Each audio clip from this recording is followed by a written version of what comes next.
Hi Virgo, welcome to your reading. If you're new to the channel, I do timeless readings, which means that whenever you find this video is when you're meant to hear the messages within it. And in case you subscribe, I upload my new videos for Virgo and Pisces on Saturdays. But I do want to let you guys know, in case you're interested, that the deck that I'm using is called the Ludi Lescott Tarot. And as always, if you guys are interested in getting your personal reading, my information is in the description below. Also, I do just want to give you guys a heads up on how I shuffle my cards. Usually, if they jump out in groups that are very big like that, I'll go ahead and put them back in. But sometimes the cards have a habit of flipping over in the deck. I do see them. However, I usually only take cards that jump out of the deck like these ones have. And like I said earlier, if they jump out in groups that are too big, I'll go ahead and put them back in and continue shuffling.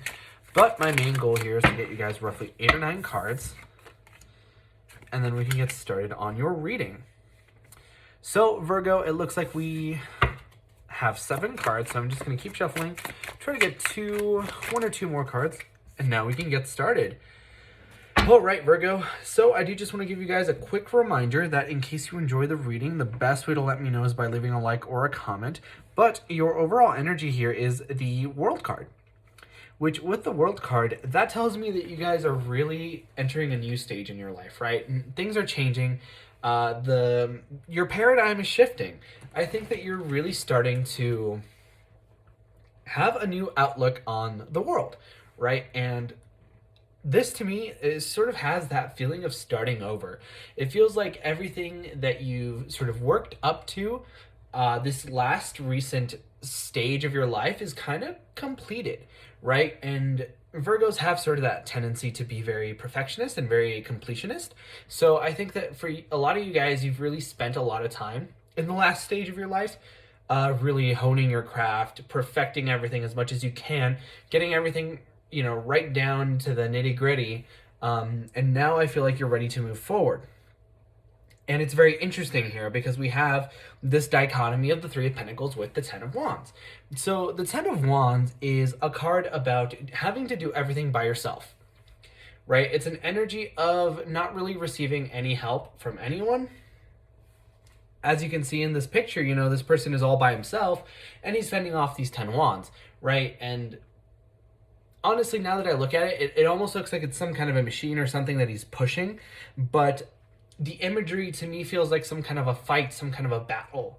So I think that for a lot of you guys, it may feel like you're trying to fight with people or like having a lot of conflict, disagreements, arguments in order to get some kind of, mutual respect of this energy of working together, right? Because we have this Three of Pentacles here, which is a card all about working together. It's a card about teamwork, and it's a card about doing your part and having the final product coming through, right? And because, you have this kind of energy, it makes me feel like you want people to work together with you, but it feels like you just can't. Like this person here is painting a picture. He's painting a mural or some kind of a painting with 3 people that actually are working together. But the key word here, or rather the key theme here, is that this person is all alone painting, right? So it feels like even when you do achieve sort of this diplomacy, this working together, it feels like it's only an illusion and you might have to do things by yourself, unfortunately. But at the same time, I feel like you're far more capable than perhaps you might think. But just do make sure that you're not taking on more than you realistically can take on, right? Because just because you don't have the help that you would like to have doesn't mean that you have to do everything by yourself, right? Don't overwork yourselves because you guys have that tendency, right? Virgos are very selfless and very self-sacrificing, right? That's a trait that you guys have, and it can be very difficult for you guys to sort of invest in yourselves or allow yourselves to take that time to rest. And I feel like that in part is why we have this Hanged Man, right? Because we have the Hanged Man with this Star card. Also, I do want to bring up the fact that you have a lot of major arcana in this reading, right? Basically, over half the reading is major arcana because we have we have the Star, the Strength, the Moon, the Hanged Man, and the World. So to me, I think that right now you're at a very important crossroads of your life. Things are really beginning to change, and things are really starting to look towards the future, right? You're really starting to look towards long-term things. Because I see this Hanged Man and I see this Moon card. Or sorry, the Star card is the one that we're talking about right now. The Star card is a card about wishful thinking. It's about your desires, your wishes, things that you're trying to manifest, and also humanitarianism. So I think that for a lot of you guys, you're really starting to look at what it is that you value and what it is that you want to manifest into this world. And I think that for a lot of you guys, you're having some kind of a change, right? This feels like a reading where a lot of you guys have already established yourselves, or you know what you want to do. And all of a sudden there's a shakeup. And with this Hanged Man, you have a really different perspective on what you want to do, right? And it doesn't feel like the Tower at all. It feels like a very soft, gentle nudge, kind of like a, here's my perspective. And then you say, oh, maybe there's more to it than I originally thought, right? Because this to me feels like perhaps for some of you guys, you've really established yourself in like your career or whatever. And now that that area of your life is very well established, you're like, well, where do I go from here? And I feel like that's what this shift in paradigm is that I was even talking about earlier. And I feel like now, because you've sort of put yourself in a position where you're more established, you have more stable footing, you're able to really focus on what it is that you want, what it is that you desire, as opposed to just like, what is my stability looking like?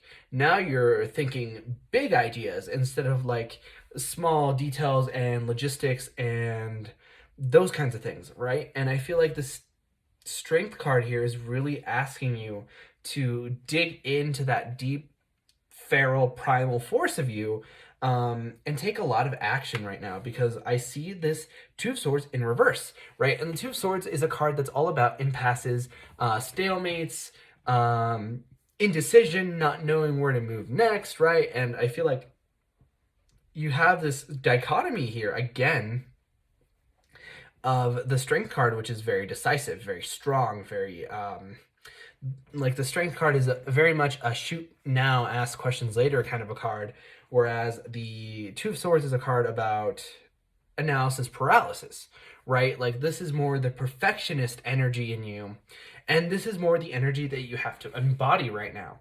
And notice that because the Two of Swords is in reverse, it's almost like it's agreeing with the Strength card. So you're really going to have to dig in deep and look for some grit, right? That passion and that power and that spirit to move forward or move past any possible setbacks. Because I think that you may encounter a setback or two, especially with this Hanged Man. It's asking you that you need to change your approach, change your mind, have a change of heart, right? So like things are different. And I think that when you guys are trying to sort of innovate in your lifestyle or in just your life general, you're going to run into some setbacks, but I don't think that they're, permanent by any stretch, because at the end of the day, you have the Six of Swords with this Moon card. And the Six of Swords is a card all about leaving one situation and going into calmer waters. So that to me feels like improvement. It feels like wherever you're at, you're going to move into a much better scenario. And that's going to allow you to, how should I say, go through with this this World card, right? Like this energy of moving into a new situation is going to be what allows you to take it to sort of participate with this with this World energy. The Moon card here is acting as a facilitator to this card, right? So when things become shown to you, when light is shed on things, that's going to allow you to move from one situation to another situation that is better for you because you have more information to deal with. Also, the last thing I kind of want to talk about is the signs associated here. You have 3 major arcana here, which represent Aquarius, Leo, and Pisces. Aquarius and Leo happen to be signs of opposition. So I think that for a lot of you guys, you might be dealing with those kinds of people, we have 3 of the 4 elements. We have air, fire, and water, but I don't see a whole lot of earth. So that tells me that you guys might have to embody some other qualities that maybe you haven't in the past. Perhaps your last stage was all about your earthy stability, and now you're sort of learning to embody other qualities. But that was your reading the first time around, Virgo. If you enjoyed, please leave a like or a comment because it really helps out the channel, and I personally really love to know if these readings resonate with you guys. But like I said before, I upload many Virgo videos on Saturdays, but in the meantime, you guys are more than welcome to watch any of my other timeless readings that I have up on the channel. And with that being said, I hope to see you guys next time for next reading.